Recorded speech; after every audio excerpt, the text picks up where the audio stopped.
డబ్బు, అనారోగ్యం, ఉద్యోగం, వ్యాపారం, అప్పులతో బాధపడుతున్నారా? మీకోసమే లాంచ్ యువర్ ఫ్యూచర్ ప్రోగ్రామ్. నమస్తే రమ్మగారు. నమస్తే జయ. రమ్మగారు, కర్మానుబంధం, కర్మ ఫలితం ఇలా చెప్తూ ఉంటారు. మన కర్మని అనుసరించి అన్నీ జరుగుతూ ఉంటాయి కదండి. మంచైనా చెడైనా, మరణమైనా పుట్టుకైనా కదా. వీళ్ళ కర్మ వల్లే ఇలా జరిగిపోయింది అని కొన్నిసార్లు అనుకుంటాం. వీళ్ళ కర్మ ఎంత బాగుంది కాబట్టి ఇంత మంచి రెండు మాట్లాడేసుకుంటాం కదా. అయితే మరణించిన తరువాత కూడా ఈ కర్మ మన వెనకాలే వస్తుంది అంటారు కదండి. అయితే మరి మరణంకి ముందు మనకు తెలుస్తుందా దీని ఫలితం ఉంటుందా? కర్మ ఫలితం అంటే మనం ఎట్లా తెలుసుకోగలం? నాకు ఎలా అడగాలో అర్థం కాలేదు. నాకు అర్థమైంది. మరణించే ముందు మన కర్మ మన వెనకాల ఎలా పడుతుంది? మరణించే ముందేం జరగదు. అది మనం జీవించినంత కాలము మనం చేసిన సుకర్మ కుకర్మలు అవి మనని వెన్నంటే ఉంటాయి, జీవుణ్ణి అనుసరిస్తాయి. సుకర్మల ఫలితం మన సుఫలితాన్ని తర్వాత అందుకుంటాం. కుకర్మల ఫలితం తప్పకుండా అందుకుని తీరవలసిందే. అయితే దీనికి ఒక చిన్న చిన్న అమెండ్మెంట్స్ ఉంటాయి. ఇది మీకు ఎలా తెలుసు అంటే మనకి పురాణాలు, శాస్త్రాల ద్వారా, గరుడ పురాణం ద్వారా, రకరకాల కథనాలు, పెద్దవారి దగ్గర నుంచి విన్న రకరకాల విషయాల ద్వారా, భగవద్గీత ద్వారా మనకి కొన్ని విషయాలు తెలుస్తూ ఉంటాయి. కొన్ని పురాణాల్లో క్లియర్గా చెప్తారు, మరణించే సమయంలో భగవన్నామ స్మరణ చేసినవాడు, స్వయంగా చేసినవాడు, వాడికి కర్మబంధం నశించిపోతుంది. కర్మ అనేది బంధనం. కర్మే బంధనానికి, మోక్షకి కారణమవుతుంది. ఇక తప్పిస్తే రెండోది లేదు. నేను నీకు సహాయం చేశాను అనుకో ఈ జన్మలో, అప్పుడు నా సహాయం అనేది ఒక బరువు ఉంటుంది నీ మీద, అది నీకు బంధనం అవుతుంది. నువ్వు వచ్చే జన్మలో నాకు సహాయం చేయవలసి వస్తావు. నేను నిన్ను మోసం చేశాను, నేను చేసిన కుకర్మ, నేను దానికి సమాధానం చెప్పాలి వచ్చే జన్మలో. మంచి పట్టుకుంటుంది, చెడు పట్టుకుంటుంది. ఏ కర్మలు చేయకుండా ఉండటం మానవుల వల్ల కాదు. చిన్న చిన్నవి, మనం ఒక చీమల బారు పోతూ ఉంటే ఓ చెంబెడు నీళ్ళు పోసాం దాని మీద, దాని ఫలితం అనుభవించక తప్పదు. చీమలు కేవలమైనవి, అవేం చేపించవు.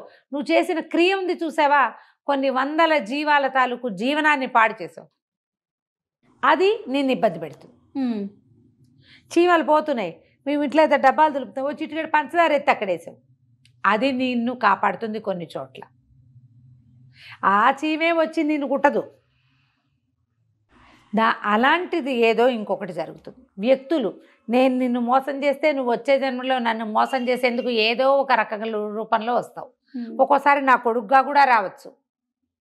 కొడుకులు కూడా మోసం చేసే కొడుకులు, మోసం చేసే కూతుళ్ళు, ఏమాత్రం పట్టించుకోని తండ్రులు, పిల్లల్ని వదిలిపెట్టి వెళ్ళిపోయే తల్లులు మనం ఎన్ని వింటాం. అవునండి. ఎందుకు ఇలా చేశారు? తల్లులు ఇలా చేయొచ్చా, పిల్లలు ఇలా చేయొచ్చా అనుకుంటామా? వాళ్ళ కర్మానుభవం వల్ల ఇది జరుగుతుంది. ఈ కర్మల్నే మోసుకుంటూ మనం జన్మిస్తాం మళ్ళీ. అయితే మరణించే ముందు ఏం జరుగుతుంది అంటాం. మరణించే ముందు కనుక మన కర్మానుభవాన్ని పూర్తిగా నశింప చేసుకోవాలంటే, మనకి సాధారణ మరణాలు ఎలా వస్తాయి? నిద్రలో పోతారు కొంతమంది, బాత్రూంలో పోతారు, ఏదో పని చేస్తూ హార్ట్ అటాక్ వస్తుంది, లేదా అనారోగ్యంతో తీసుకుని అయ్యో అమ్మో కుయ్యో మొర్రో అని సాగదీస్తూ దుఃఖిస్తూ, దేవుడా ఎందుకు చేసావురా అని దేవుణ్ణి తిట్టిపోస్తూ, నన్ను మంచాన పడేసావురా, దుర్మార్గుడా, నువ్వు అసలు లేవురా అని భగవన్నామస్మరణ చేయవలసిన నోటితోటి భగవన్ నింద, దైవ నింద, దైవాపచారం చేస్తూ మరణిస్తారు. వాళ్ళ కర్మలు ఏముంటాయి? వాళ్ళు మోసుకున్న కర్మలతో పాటు, ఆల్రెడీ చేసిన సుకర్మ కుకర్మలతో పాటు చేయకూడని దైవనింద చేసినందుకు అది కూడా వాళ్ళ వెన్నాడి వచ్చేస్తుంది. అందుకని ఏం చేస్తారు? చెవిలో కృష్ణనామస్మరణ చేస్తారు, గోవిందనామస్మరణ అంటారు, నారాయణ నారాయణ అనమంటారు, తులసి తీర్థం పోస్తారు, నారాయణ అని చెవిలో చెప్తారు. స్పృహలో ఉన్నవాడితో బలవంతంగా నారాయణ అని చెప్పించాలనుకుంటారు. ఆ నారాయణ నామస్మరణ చేసిన వాడికి మరణకాలంలో నారాయణ స్వరూపాన్ని చూడగలిగిన వాడికి ఇక కర్మలు వాడిని బాధించవు. ఇది మనకు లోక సహజంగా పెద్దవాళ్ళు చెప్పే మాట. అందుకని పూర్వకాలం ఏం చేసేవాళ్ళు? కాశ్యాంతు మరణాన్ముక్తి అని చెప్పేవారు. క్షేత్రంలో మరణిస్తే అది కూడా ఏంటంటే ముక్తే, ఇక వాడికి మళ్ళీ పుట్టడు, కర్మలు వాడిని బాధించవు. అందుకని కాశీలోకి వెళ్ళి అక్కడ ఏదో ఒక కృష్ణవరామ అనుకుంటూనో, పరమేశ్వర స్వామివారిని చూస్తూ, విశ్వనాథ స్వామిని చూస్తూ, విశ్వనాథుడిని చూసినా, గంగా స్నానం చేసినా, అన్నపూర్ణాదేవిని చూసినా, ఎవరిని చూసినా విశాలాక్షమ్మ వారిని చూసినా, అక్కడ ఉన్న ఏ గణపతినో ఏ ఆంజనేయ స్వామి దేవస్థానాన్ని చూసినా కూడా కాశీ లాంటి చోట మరణిస్తే ముక్తి. అలాగే మనకి చాలా క్షేత్రాలు ఉన్నాయి. దేవాలయ పరిసరాల్లో మరణించిన వాళ్ళకి ముక్తి, వాళ్ళని కర్మలు బాధించవు. మరణము ముందు వాడున్న దేశకాల పరిస్థితులు లెక్క పెట్టబడతాయి. నువ్వు కృష్ణ రామ అనుకుంటూ పూజ చేసుకుంటూ, లేదా ప్రాణం పోతుంటే దేవుడా ఎక్కడున్నావు నాయనా, నారాయణ నన్ను రక్షించు అని చెప్పుకుంటున్నావు. నిన్ను తీసుకెళ్ళటానికి యమభటులు రారు, నువ్వు మళ్ళీ పుట్టవు, నీ కర్మ నశించిపోయింది. మరణాసన్న సమయంలో మనం నామస్మరణ చేస్తే నశిస్తుంది కర్మ. మరణాసన్న సమయంలో మనం దైవ సాన్నిధ్యంలో ఉంటే, అత్యద్భుతమైన క్షేత్రం కాశీయే చెప్తారు. చూడు, భారతదేశంలో ఎన్ని ఉన్నాయి, అష్టాదశ శక్తిపీఠాలు ఉన్నాయి, 12 జ్యోతిర్లింగాలు ఉన్నాయి, అవి పంచారామాలు ఉన్నాయి, 108 దివ్యక్షేత్రాలు ఉన్నాయి. ఎవరి స్వామి విష్ణువి అయినా దివ్య దేశాలు ఉన్నా కూడా ఒక్క కాశీకే చెప్పారు ఈ మాట. కాశీతోనే ఈ వాక్యం, కాశ్యాంతు మరణాన్ముక్తి, అక్కడ చచ్చిపోతే ముక్తి. అక్కడికి వెళ్ళటం, లేదా మనము మరణించే సమయంలో భగవన్నామ స్మరణ చేయటం. జ్ఞాపకం ఉండదు, బుద్ధి ఎప్పుడు మనకి దాని మీదకి వెళ్తుంది. నిత్యము నామస్మరణ చేసే అలవాటు ఉన్నవాడికి మరణాసన్న సమయంలో కూడా కాస్త నెప్పడుతుంటే అయ్యో అనుకుంటే కృష్ణ రామ అంటాడు. అందుకని నామస్మరణ నేర్చుకోమని చెప్తారు. కలియందు నామస్మరణే మనకి ముక్తినిస్తుంది. ఎవడైతే ఈ మరణాసన సమయంలో ఇట్లాంటివి చేస్తాడో, దేవాలయ దర్శనం చేసి వచ్చాడు, ఇంటికి రాగానే మరణించాడు, వాడి బుద్ధిలో ఏది ఉంటుంది? దేవాలయం గురించి. అందుకని వృద్ధాప్యం, కొంత వయసు వచ్చాక, పెద్దవాళ్ళు అయ్యాక తప్పకుండా ఏదైనా పుణ్య దివ్య గ్రంథాలు చదవాలి, దివ్యక్షేత్రాల దర్శనం చేయాలి. అవి చెప్పేది ఎందుకంటే నీ కర్మబంధాన్ని నువ్వే నశింపజేసుకోవటానికి. ఏ కర్మలు చేయకుండా ఉండగలగటం అనేది ఒక క్రియ ఉంది. తపస్సులు చేస్తారు వాళ్ళంతా, ఏమిటి మొత్తం ఇవన్నీ మానేస్తారు. సుకర్మ లేదు, కుకర్మ లేదు, కర్మని విడనాడుతారు పూర్తిగా. ఆ విడనాడగలగటం మన వల్ల అవుతుందా? అస్సలు సాధ్యం కాదు, మన వల్ల కాదు. శ్రద్ధగా భగవద్గీత చదివితే ఈ నేను చెప్పిన మాటలు నాకు అందులోంచి తెలిసినవి తెలుస్తాయి, మనకు అర్థమవుతుంది. కర్మ చేయకుండా ఉండటం, నిష్కామ కర్మ అనేది వింటుంటామా?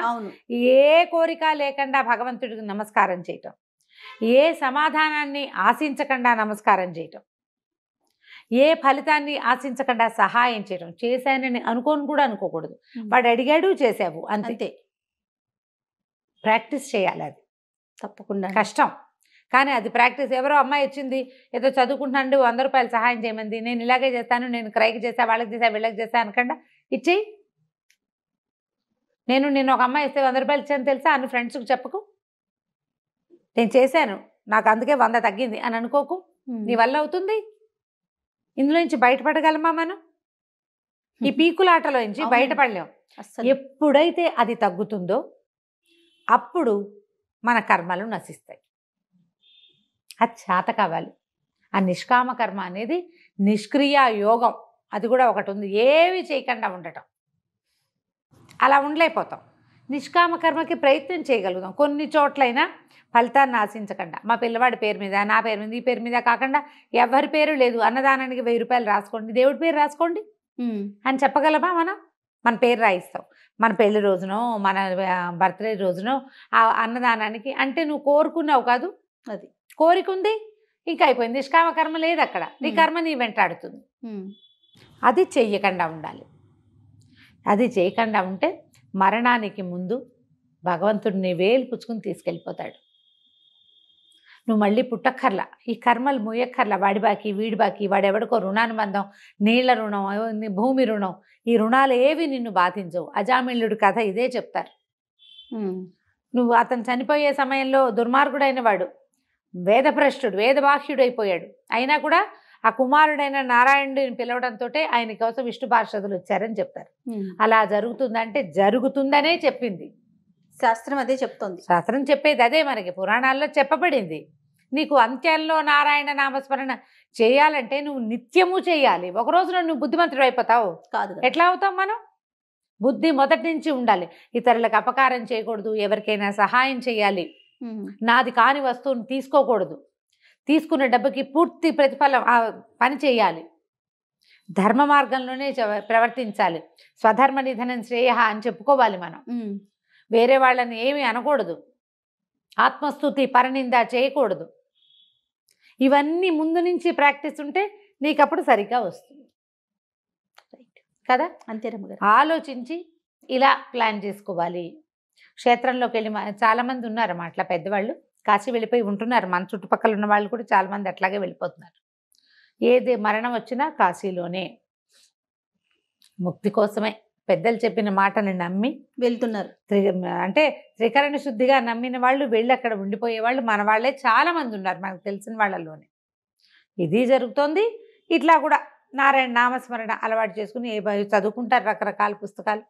మిగిలిన ఇహలోకపు వ్యవహారాల నుంచి కొంచెం తగ్గించుకుని వాళ్ళ గొడవలు మనకెందుకు, వీళ్ళ సంగతి మనకెందుకు, అడిగితే చెప్దాం లేకపోతే లేదు, మన దారిని మదం కృష్ణారామ అనుకుందాం అనే ధోరణి వస్తే ఆటోమేటిక్గా మన కర్మబంధం నశిస్తుంది. రైట్ రమ్మగారు. నమస్తే. నమస్తే.